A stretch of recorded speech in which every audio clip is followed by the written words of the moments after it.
6ကွင်းနွားကြောင်လေးသိကျင်လို့ပါတဲ့အိမ်မှာမွေးထားလို့တဲ့ဟုတ်ကဲ့ညီကိုကြီး6ကွင်းနွားကြောင်လေးသိကျင်လို့ဆိုတော့ညီကိုပြောတဲ့နွားကထိတ်ကွက်မီးစို့ခြေလက်လေးဘက်ဖြူကိုပြောသလားတော့မသိဘူးပေါ့ဗျာနွားမမြင်ရဘဲနဲ့ပြောရတာဆိုတော့ခက်တော့ခက်တယ်ဗျကျွန်တော်ကလည်းတကယ်တမ်းပြောရမယ်ဆိုရင်နွားချမ်းကြည်တဲ့နွားစရာကြီးတော့မဟုတ်ဘူးဗျတောင်သူလုံနေတဲ့ဝါသနာရှင်စင်းညတာဖြစ်ပါတယ်ဗျာအကုန်လုံးကိုတော့မသိပါဘူးဒါပေမဲ့ညီကိုပြောသလိုဆိုရင်တော့တချို့စာအုပ်ကျမ်းတွေထဲမှာပါတဲ့ပြန်စုံလို့ခေါ်မလာပေါ့ဗျာစာအုပ်ထဲမှာတော့ထိတ်ကွက်မီးစို့ခြေလေးဘက်ဖြူဆိုတာကိုကြံစုံလို့တော့ခေါ်တယ်ဗျဒါကတော့မွေးရတဲ့နွားကောင်းအင်္ဂါရက်ထဲမှာပါတယ်ပေါ့ဗျာ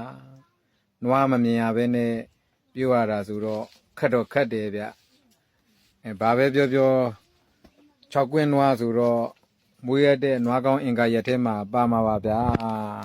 ကျွန်တော်လည်းအပြည့်စုံကိုတော့ပြောမပြတတ်ဘူးဗျအဓိကကတော့မခွေးမကန်ရင်နွားကောင်းအင်္ဂါရက်ထဲမှာပါတာပဲဗျာမခွေးမကန်မလန့်တုတ်မပါအဓိကကတော့ဓာရီပေါ့ဗျာဓာရီမပါလို့ရှိရင်နွားကောင်းမှာပဲဒါကြောင့်မန့်ပြန်ခိုင်းတာတဲ့ညီကိုလေးကိုဒီလောက်နဲ့ပဲပြန်ပေးလိုက်ပါတယ်ဗျာကျွန်တော်တက်အသိတဲ့တက်တဲ့ပုံကိုယ်တွေကိုမေးမြန်းပြီးတော့အကြောင်းပြန်ပေးပါမယ်ဗျာ